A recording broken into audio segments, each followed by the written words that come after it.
Hello everyone, स्वागत है आप सभी का आपके अपने यूट्यूब चैनल में। देखिए दोस्तों, second year employability skill old trade का 30 जुलाई का पेपर करने वाले हैं। आज का प्रश्न जो पूछा गया आपसे एग्ज़ाम में, तो यहाँ पे जिनका भी आगे एग्ज़ाम है सेकंड ईयर का किसी भी ट्रेड का, तो एम्प्लॉयबिलिटी स्किल के ये सारे प्रश्न आप दोस्तों ज़रूर याद करके जाइएगा, क्योंकि आपका जो शिफ्ट होगा उसमें भी एम्प्लॉयबिलिटी स्किल का यही प्रश्न रिपीट होगा। हर शिफ्ट में क्वेश्चन रिपीट हो रहा है, तो ये सारे प्रश्न याद कर लो। आप जिस भी ट्रेड से हैं और सेकंड ईयर आईटीआई कर रहे हैं, तो एम्प्लॉयबिलिटी स्किल के ये सारे प्रश्न याद करके जाना। तो चलिए स्टार्ट करते हैं आज का सेकंड ईयर का एम्प्लॉयबिलिटी स्किल का ओल्ड ट्रेड का पेपर। तो देखिए फ्रेंड्स, क्वेश्चन आपके स्क्रीन पे आ गया है। सेकंड ईयर ओल्ड ट्रेड का एम्प्लॉयबिलिटी स्किल का ये पेपर है। उससे पहले वीडियो को आप सभी एक बार लाइक कर दीजिएगा, और जितना हो सके जितने भी आपके सेकंड ईयर के दोस्त हैं जिस भी ट्रेड में हैं सभी तक ये पेपर शेयर कर देना। सभी ग्रुप में इस पेपर को शेयर कर दीजिएगा। पहला क्वेश्चन करते हैं। पहला क्वेश्चन है, पोटेंशियल इन्वेस्टर्स के सामने अपनी बिजनेस प्लान प्रस्तुत करते समय उनके प्रश्नों को सक्रिय रूप से सुनना और विचारशील उत्तर देना क्यों महत्वपूर्ण होता है? इसलिए महत्वपूर्ण है इन्वेस्टर्स की चिंताओं को समझना और अपनी प्लान में उनका विश्वास जगाने के लिए ये महत्वपूर्ण होता है। डी नंबर ऑप्शन राइट हो जाएगा। पूरा का पूरा सेकंड ईयर का जो ओल्ड ट्रेड का एम्प्लॉयबिलिटी का आपके शिफ्ट में भी बिल्कुल ऐसा पेपर आएगा। तो सारे प्रश्न ध्यान से देखिए और सारे प्रश्न याद कर लीजिए एग्जाम से पहले। बिल्कुल ऐसा ही पेपर एम्प्लॉयबिलिटी स्किल का ओल्ड ट्रेड का आपके शिफ्ट में पूछा जाएगा।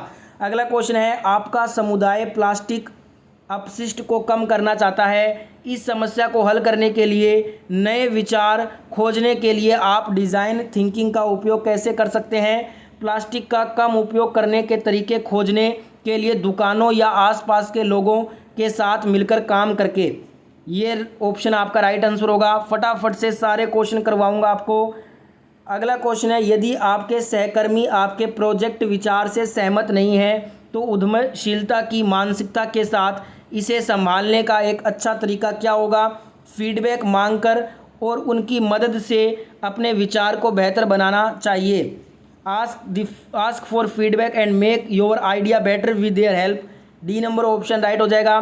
बिल्कुल ऐसा प्रश्न ही आपसे पूछा जाएगा second year old trade employability skill का। अगला क्वेश्चन है, complete this sentence with suitable describing words. The roads in my town are in dash condition. इन वाक्यों को उपयुक्त वर्णात्मक शब्द से पूरा करना है। The road in my town are in good condition. Good होगा, ठीक है, तो यहाँ पे गुड आ जाएगा। ए नंबर ऑप्शन राइट आंसर हो जाएगा इस क्वेश्चन में। अगला क्वेश्चन है, निम्नलिखित में से कौन सा एक स्वरोजगार विचार है? Which among the following is self employment idea. देखिए, फ्रीलांस जो आपका सर्विस होता है, उसके बाद में बुटीक ओनर हो गया, होम कैटरिंग सर्विस, ये तीनों ही आपके स्वरोजगार में आते हैं, सेल्फ एम्प्लॉयमेंट आइडिया में आते हैं। तो ऑल द ऑप्शन, सभी विकल्प आपके right answer option number D हो जाएगा। नेक्स्ट क्वेश्चन देखिएगा, क्वेश्चन नंबर 6 है, इनमें से कौन सी स्थिति लोगों को एक टीम के रूप में मिलकर अच्छा काम करते हुए दिखाती है? Which of these situations show people working well together as a team. तो ये एक समूह है जो विचार साझा करता है और एक दूसरे को सुनता है। A group sharing ideas and listening to each other. ये आपका राइट आंसर हो जाएगा। ऑप्शन नंबर सी इस क्वेश्चन का राइट आंसर होगा। अगला क्वेश्चन देखिएगा, बायोडाटा तैयार करने के बाद अगला कदम क्या होना चाहिए? After preparing the resume the next important step to do is writing an impressive cover letter. एक प्रभावशाली कवर लेटर लिखना, ये हमारा अगला कदम होना चाहिए। ए नंबर ऑप्शन यहाँ पे राइट आंसर हो जाएगा। अगला क्वेश्चन है, कंप्यूटर के भौतिक भाग को क्या कहा जाता है? The physical part of a computer is called, इसे हम हार्डवेयर बोलते हैं। ए नंबर ऑप्शन यहाँ पे राइट आंसर होगा इस क्वेश्चन का। अगला क्वेश्चन है, यदि आप naukri.com के माध्यम से नौकरियों के लिए आवेदन करना चाहते हैं तो आप क्या करेंगे दोस्तों? If you want to apply for jobs through naukri.com what you will do. हम नौकरी विवरण के साथ कौशल का मिलान करना चाहेंगे। Match the skill with the job description. D number option यहाँ पे हमारा राइट आंसर हो जाएगा इस क्वेश्चन का। अगला क्वेश्चन है, स्किल इंडिया डिजिटल प्लेटफॉर्म का मुख्य उद्देश्य क्या होता है? What is the main purpose of the skill India digital platform. इसका मुख्य उद्देश्य है ऑनलाइन शिक्षण और कौशल विकास को सुविधाजनक बनाना, to facilitate online learning and skill development. D option यहाँ पे हमारा राइट आंसर हो जाएगा। Second year all trade employability skill में आपसे भी आपके शिफ्ट में भी यही क्वेश्चन रिपीट होगा, तो पूरा पेपर देखिए और ये सारे के सारे प्रश्न आप याद कर लो, अच्छे नंबर से पास करोगे एम्प्लॉयबिलिटी स्किल का एग्जाम। अगला क्वेश्चन है प्लान प्रिपेयर परफॉर्म, ये किससे संबंधित है? तो ये आपका संबंधित है दोस्तों अटेंडिंग इंटरव्यू, साक्षात्कार में भाग लेने से। सी नंबर ऑप्शन राइट हो जाएगा। कल भी ये क्वेश्चन पूछा गया था, आज ये क्वेश्चन रिपीट हुआ है, इसलिए बोल रहा हूँ पूरा वीडियो लास्ट तक देख लो और सारे प्रश्न याद कर लो। आपके शिफ्ट में ये प्रश्न रिपीट होगा ही होगा, हर शिफ्ट में क्वेश्चन रिपीट हो रहा है। अगला क्वेश्चन पूछा है करियर ग्रोथ डैश के लिए हमें डैश की जरूरत बनाने की जरूरत है। देखिए करियर ग्रोथ जो है ये स्थायित्व और नए कौशल बनाने की जरूरत होती है, तो यहाँ पे डी नंबर ऑप्शन राइट हो जाएगा। कल ये क्वेश्चन आया था, ये वाला क्वेश्चन भी रिपीट हुआ है। बार बार बोल रहा हूँ सारे प्रश्न देखा करो, सारे प्रश्न याद करो, क्योंकि ये क्वेश्चन रिपीट होंगे आपके एग्जाम में।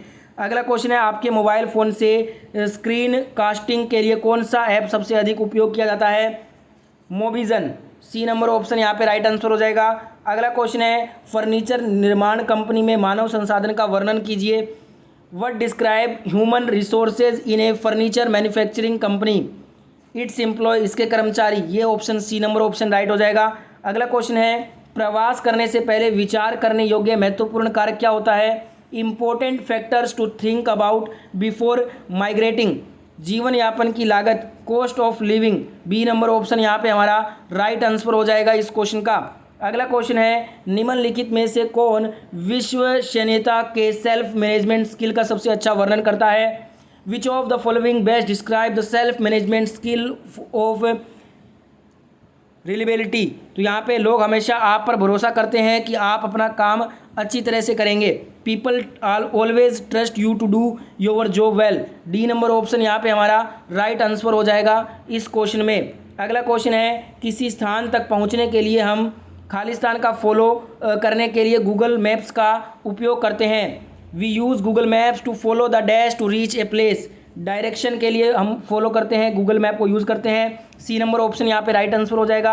अगला क्वेश्चन है जब एक मशीन ऑपरेटर को अचानक किसी समस्या का सामना करना पड़ता है तो वह तुरंत काम करने का दूसरा तरीका ढूंढ लेता है, उसे क्या कहते हैं? इसे दोस्तों हम अडोप्टेबिलिटी कहते हैं। बी नंबर ऑप्शन यहाँ पे हमारा राइट आंसर हो जाएगा इस क्वेश्चन में। अगला क्वेश्चन है नौकरी के लिए आवेदन करते समय क्वेरिंग लेटर को किसके माध्यम से पढ़ना आसान होता है? While applying for a job the covering letter should be easy to read by means of dividing the text into shorter paragraph. Text को छोटे छोटे पैराग्राफों में विभाजित करने से ये आसानी से पढ़ा जा सकता है। डी नंबर ऑप्शन यहाँ पे हमारा राइट आंसर हो जाएगा।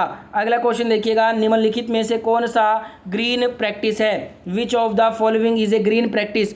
ग्रीन प्रैक्टिस कौन सा है? जहाँ भी संभव हो पौधे उगाना। ग्रो प्लांट्स वेरेवर पॉसिबल, जहाँ हो सके पौधे से पौधे लगाना, ये ग्रीन प्रैक्टिस है। बी नंबर ऑप्शन यहाँ पे हमारा राइट आंसर हो जाएगा। अगला क्वेश्चन देखिएगा नौकरी पाने के लिए सबसे ज़रूरी स्किल कौन सी होती है? Which is the most essential skill to get a job. तो ये होती है interview skill. C number option यहाँ पे राइट आंसर हो जाएगा। अगला क्वेश्चन है स्किल इंडिया डिजिटल प्लेटफॉर्म का कौन सा सेक्शन यूजर को आसपास के फिजिकल ट्रेनिंग सेंटर खोजने में मदद करता है? Which section of the skill India digital platform help users find physical training centres near by. तो ये करता है सेंटर। सी नंबर ऑप्शन यहाँ पे राइट आंसर हो जाएगा। नेक्स्ट क्वेश्चन है बायोडाटा कैसा होना चाहिए? A resume should be short and precise, लघु और सटीक होना चाहिए बायोडाटा। बी नंबर ऑप्शन यहाँ पे हमारा राइट आंसर होगा। ये वाला क्वेश्चन कल रिपीट हुआ था और आज फिर से रिपीट हुआ है। देख सकते हैं क्वेश्चन कितना ज़्यादा रिपीट हो रहा है, इसलिए बोल रहा हूँ सारे क्वेश्चन रट कर जाओ। अगला क्वेश्चन है रिज्यूमे शब्द फ्रेंच भाषा से आया है, इसका अर्थ क्या होता है? The word resume comes from French and means is summary, संक्षेप इसका मतलब होता है। डी नंबर ऑप्शन यहाँ पे हमारा राइट आंसर होगा इस क्वेश्चन में। नेक्स्ट क्वेश्चन देखिएगा रिक्त स्थानों को उचित शब्दों से भरे ताकि एक सार्थक वाक्य बन सके। Tell us about a difficult situation you have dash and how you dash to come out of it. पहले में आएगा फेस्ड, दूसरे में आएगा managed. Tell us about a difficult situation you have faced and how you managed to come out of it. यहाँ पे C number option हमारा correct answer हो जाएगा इस क्वेश्चन का। तो ये था दोस्तों एम्प्लॉयबिलिटी स्किल्स सेकेंड ईयर आज का प्रश्न पेपर ऑल ट्रेड के लिए था। जिनका भी आगे एग्ज़ाम है सेकेंड ईयर किसी भी ट्रेड में, ये सारे एम्प्लॉयबिलिटी स्किल के क्वेश्चन आप याद कर लीजिए, क्योंकि यही क्वेश्चन आपके एग्ज़ाम में आपके शिफ्ट में भी रिपीट होगा। वीडियो कैसा लगा कमेंट करके बताना। वीडियो अच्छा लगा तो लाइक शेयर सब्सक्राइब कर दीजिएगा।